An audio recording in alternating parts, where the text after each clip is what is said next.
এদিকে উপাচার্যের পদত্যাগের এক দফা দাবিতে খুলনা প্রকৌশল ও প্রযুক্তি বিশ্ববিদ্যালয় কুয়েটে আজও আন্দোলন করছে শিক্ষার্থীরা। সকালে ক্যাম্পাসে বিক্ষোভ, পোস্টারিং করে তারা। এদিকে মঙ্গলবার 6টি আবাসিক হলের তালা ভেঙে ভেতরে অবস্থান করছে শিক্ষার্থীরা। এর আগে বিক্ষোভ মিছিল থেকে ভিসির পদত্যাগ না হওয়া পর্যন্ত কর্মসূচি অব্যাহত রাখার ঘোষণা দেন তারা।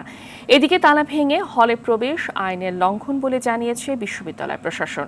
এ সময় শিক্ষার্থীদের আইনের প্রতি সম্মান রেখে সিন্ডিকেটের সিদ্ধান্তের প্রতি আস্থা রাখারও আহ্বান জানানো হয়।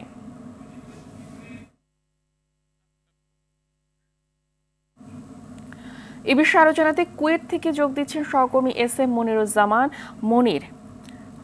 মনির, শিক্ষার্থীদের কর্মসূচির বিষয়ে সবশেষ কি তথ্য রয়েছে আপনার কাছে জানাবেন? হ্যাঁ ফাহমিদা, এই মুহূর্তে কিন্তু খুলনা প্রকৌশল ও প্রযুক্তি বিশ্ববিদ্যালয়ে এক পক্ষে রয়েছে শিক্ষার্থী, অপর দিকে রয়েছে শিক্ষক, কর্মকর্তা, কর্মচারী। অর্থাৎ আমি আপনাকে যেটা বলতে যাচ্ছি, আজ দুপুর 12টার দিকে এক দফা দাবিতে বিক্ষোভ কর্মসূচি করেছে কুয়েটের শিক্ষার্থীরা। তারা তাদের যে 6 দফা দাবি ছিল, সেই 6 দফা দাবি থেকে সরে এসে তাদের এখন এক দফা দাবি তে তারা আন্দোলন করছেন এবং ভিসির পদত্যাগ, এবং যতক্ষণ পর্যন্ত ভিসির পদত্যাগ না হবে তারা আন্দোলন চালিয়ে যাবেন, এমনটাই কিন্তু তারা ঘোষণা দিয়েছেন।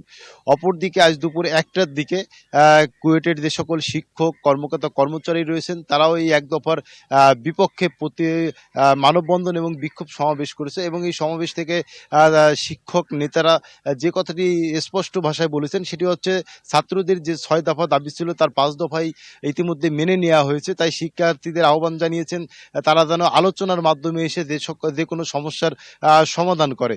এই মুহূর্তে কিন্তু তারা মানববন্ধন করার পরে তারাও কিন্তু যার যার কর্মস্থলে চলে গিয়েছেন কিছুক্ষণ পূর্বে, এবং ছাত্ররাও কিন্তু তাদের হলগুলোতে ফিরে গিয়েছেন, যার ফলে এই মুহূর্তে ক্যাম্পাসটা অনেকটা নীরব রয়েছে বলে আমরা দেখতে পাচ্ছি। তবে সাধারণ শিক্ষার্থী এবং শিক্ষক, কর্মকর্তা, কর্মচারীদের যে এই মুখোমুখি অবস্থানকে অনেকে অন্যভাবে দেখছেন, কারণ এই কুয়েটের ইতিহাসে এরকম ঘটনায় এই প্রথম বলে শিক্ষক নেতারা তাদের বক্তব্য জানিয়েছেন, এবং তারা স্পষ্ট বলেছেন যে ভিসির পদত্যাগ বাদে তাদের যে দাবি ছিল সকল দাবি তারা মেনে নিয়েছেন, এবং তারা বলেছেন কুয়েটের উন্নয়নের সাথে ভিসিকে খুলনায় দরকার বলে শিক্ষক, কর্মচারী নেতারা কিন্তু তাদের বক্তব্যে বলতেছিলেন। সব মিলিয়ে এই মুহূর্তে যে সবার মুখে মুখে খুলনাবাসীর একটাই আলোচনা যে কুয়েটে আগামী দিনে কি হতে চলছে, কারণ কুয়েট ছিল একটি শান্তিপূর্ণ। জি, ধন্যবাদ আপনাকে।